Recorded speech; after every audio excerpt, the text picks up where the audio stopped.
living in a place you call home, but not knowing you truly belong. Canada is a country built on immigration. It is a country that values diversity, talent, and contribution. And many families without PR are already contributing, studying, working, growing, and building their lives here. They're not outsiders. They're part of the society. But the system does not always treat them that way. We understand that immigration processes are complex. We understand that security and verification are important.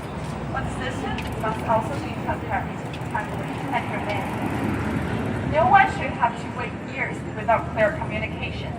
No young person should have their future paused because of administration delays. This is not about asking for special treatment.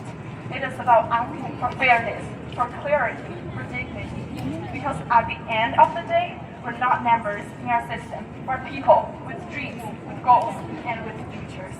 And those futures should not be left in uncertainty. Thank you.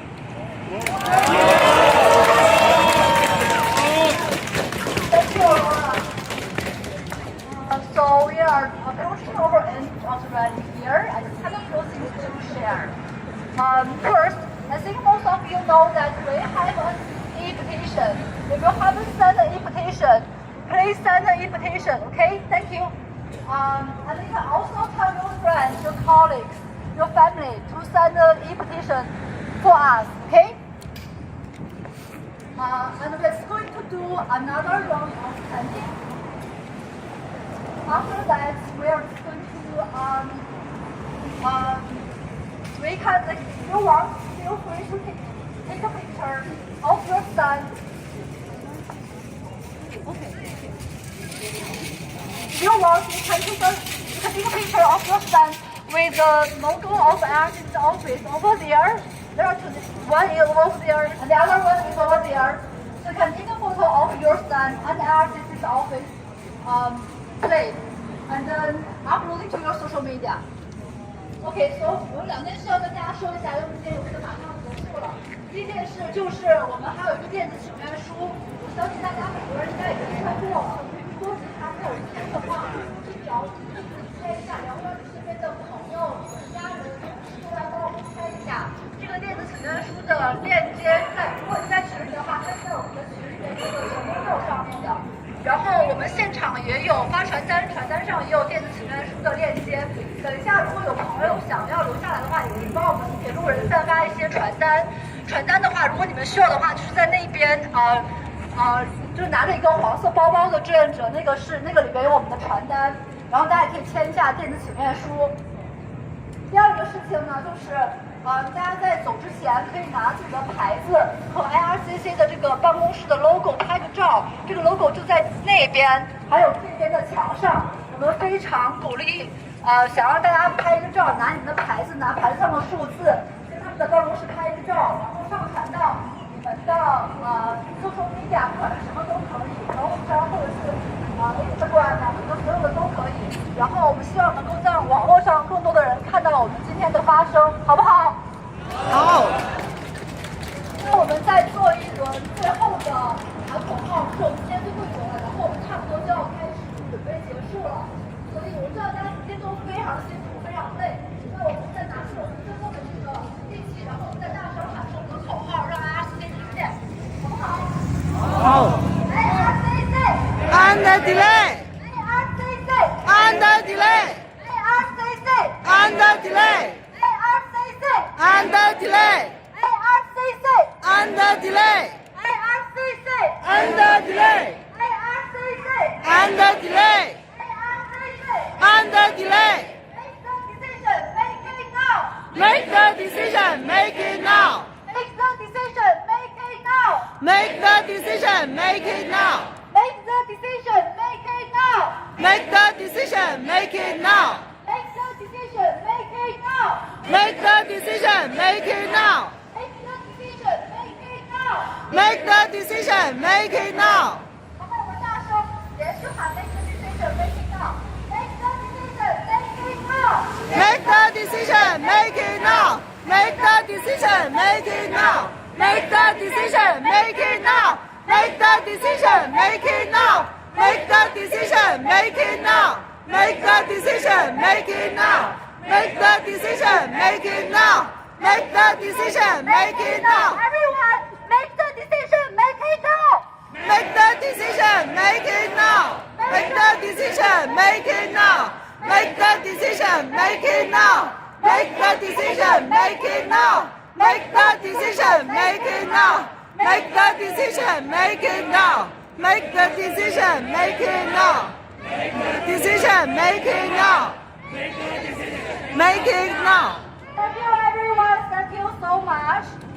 Thank you. Thank you.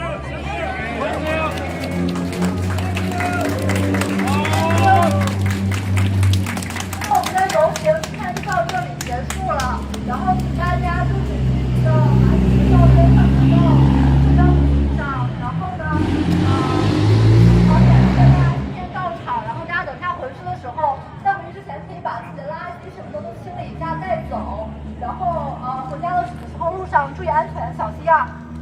So please take your any garbage outside your hand with you. Don't leave anything here. Please upload any photos or videos you have taken during your social media. Please let IRCC see our efforts. And thank you everyone for your effort today. Please be safe home. Thank you. Thank you. 三脚架的有三脚架。你三脚架在我朋友那。哦 ，OK， 我那等会儿来。我知道，我直播你关了吧？直播关了。